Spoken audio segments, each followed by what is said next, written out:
घर छोड़ता है, बिस्तर बांध लेता है और फिर बिस्तर भी एक दिन छोड़ देता है और गली गली चक्कर लगाता रहता है। माया टिकने नहीं देती। काम तजे तो क्रोध न जाई। काम वासना छोड़ दी, मैंने ब्याह नहीं किया, पति पत्नी नहीं बनाया, बड़ी मेहनत करी, पर जितनी ऊर्जा काम में लगी थी वो तो रोक लिया, वो सारी क्रोध में चली गई। इसलिए ये दुनिया में कहावत बन गई, जो शादी न करे और बहुत गुस्सा खाने लग जाए, वो कहते इसकी शादी करा दो, ये ठीक हो जाएगा। और मजाक की बात नहीं है। बहुत से साधुओं में बड़ा जो गुस्सा तुमको दिखाई देता है वो कभी कभी काम का ही है, जो क्रोध बन के निकल रहा है। कामिक वेग है। देखिए हमारे ऋषियों ने इसीलिए गृहस्थ आश्रम की बात कही कि वैदिक तरीके से, सही तरीके से अपनी जीवन को संयम में, किसी एक चार दीवारी में, किसी एक साथी के साथ बिता ले, नहीं तो मन तो पापी है, तो दसियों जगह जाएगा। काम तजता है तो क्रोध नहीं जाता है। अच्छा, फिर क्रोध छोड़ दिया तो लोभ नहीं जाता है। लोभ भी छोड़ दिया तो फिर अहंकार नहीं जाता है।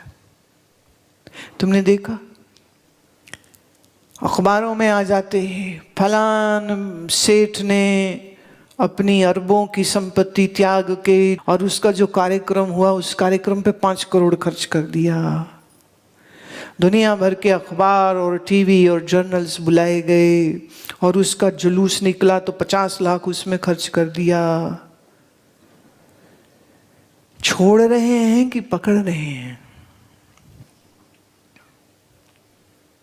पर्युषण होता है तो उपवास करते हैं, तो जो ज्यादा उपवास करे उसका सम्मान किया जाता है।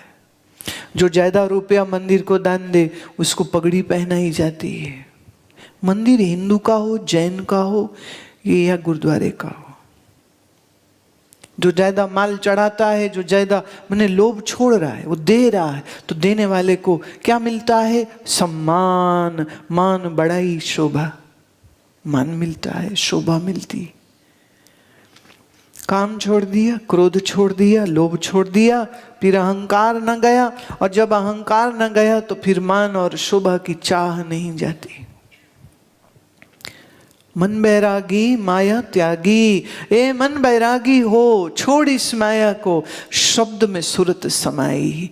इस मन को शब्द में जोड़ दे। शब्द अनुगत समाधि, सविकल्प समाधि में कई शब्द अनुगत समाधि। जब किसी एक शब्द के साथ मन को जोड़ा, मन एकीकार हुआ, मन मंत्र रूप हुआ, मन उसी में स्थित हुआ। इसी को कहते हैं शब्द में सूरत समाई।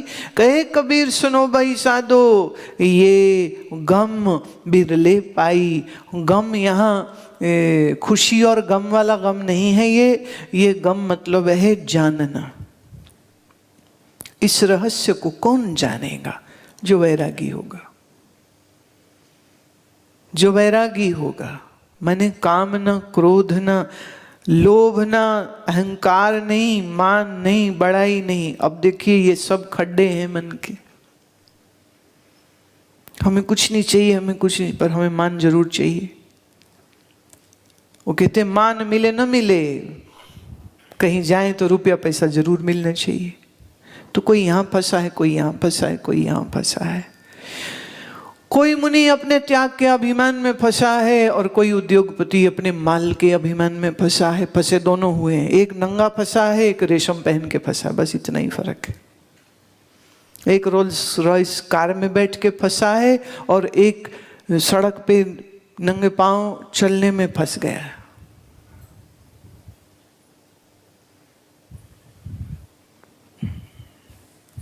अब धू माया तजी न जाई। माया तजता नहीं, माया छूटती नहीं। मन उतना मजबूत होता जाता है। काम में, क्रोध में, लोभ में क्या है? मन आपका ताकतवर होता है। जैसे किसी ने बुरा शब्द कहा, आपको गुस्सा आया, आपने एक शब्द के जवाब में 4 बोले, सुनने वाले ने 4 के 8 बोले, आपने 8 के 16 बोले, तो बढ़ रहा है ना मामला। यही संसार। अच्छा, किसी ने कुछ उल्टा सीधा बोला, आपने सुन लिया, सुन के छोड़ दिया, तो 2 4 6 8 16 32 कुछ भी नहीं होगा अब तो क्रोध न करने से मनोवृत्ति सिमटती है, क्रोध करने से मन की वृत्ति और बिखर जाती है। मनोवृत्ति को समेटने का नाम वैराग्य है, मनोवृत्ति को फैलाने का नाम संसार।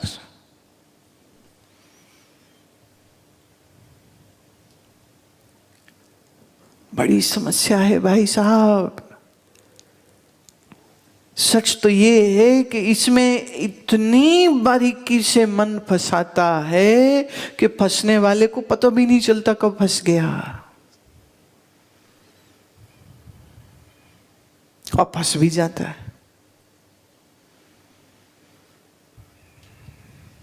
फिर कह दूं, अधिक बोलने वाला, अधिक सोने वाला, अधिक खाने वाला योगी नहीं हो सकता। और जो योगी नहीं होगा वो ज्ञान का अधिकारी नहीं होता है। ज्ञान के अधिकार में ये बड़ी आवश्यक बात कही गई है। अब अच्छा, पहले नहीं मान लो किया से सीधे किसी ज्ञानी गुरु के पास पहुंच गए, सीधे ही वेदांत की कक्षा सुनने लग गए। अब क्या करें? अब उसको हम ये नहीं कहेंगे कि जाओ पहले ये करके आओ, वो करे कोई नहीं, तुम ज्ञान सुनो और सुनते सुनते साथ में तुमको ये भी करवा देंगे। जहां योग का अभ्यास न हो, सिर्फ वेदांत पढ़ाया जाता है, वहां भी मैंने देखा बड़ी भारी समस्या आती। वहां ना सारे पढ़ाकू फील में आ जाते हैं।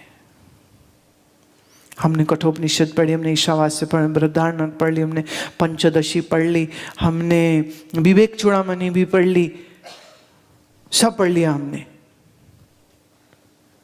अच्छा स्वामी जी, अब आश्रम में क्या हो रहा है? अच्छा, आश्रम में ना अभी वेदांत साथ, अरे वो तो हमने कई साल पहले पढ़ लिया था। फिर तो हम अपनी फैक्ट्री ही जाते हैं। ये नहीं कह रहा फैक्ट्री रोज जाते हैं इतने सालों से, अब वो भी छोड़ देते। अभी लंदन में जब प्रोग्राम था तो वो एक गाड़ी में ड्राइव करते हुए एक फ़ोन आया, तो जो मेरी गाड़ी चला रहे थे वो कॉल्स भी अटेंड कर लेते, भी कार्यक्रम से संबंधित है। तो मैंने कहा नहीं, आप कॉल सुन लो, नो प्रॉब्लम।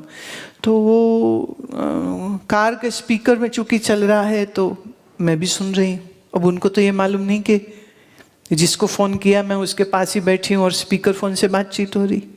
तो उसने पूछा, अच्छा when is the satsang happening? उन्होंने डेट्स बता दी। कहती, is it a typical satsang? What is that? Typical satsang, what do you mean by that? अब मैं तो तुमको क्या मतलब उलटबाजी लगा के दिखाऊं, स्टेज पे आऊं तो भरतनाट्यम करके दिखाऊं, तो वो टिपिकल सत्संग नहीं लगेगा तुमको? क्या करूं मैं?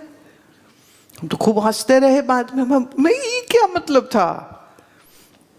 कह रहे जी ऐसे ऐसे फोन आते हैं, ऐसे ऐसे बातें लोग पूछते हैं, पर अब हमारी जॉब है कि हमको इंफॉर्मेशन देना, हम देते रहते। But is it a typical satsang? So what were you expecting? अजीब बुद्धि।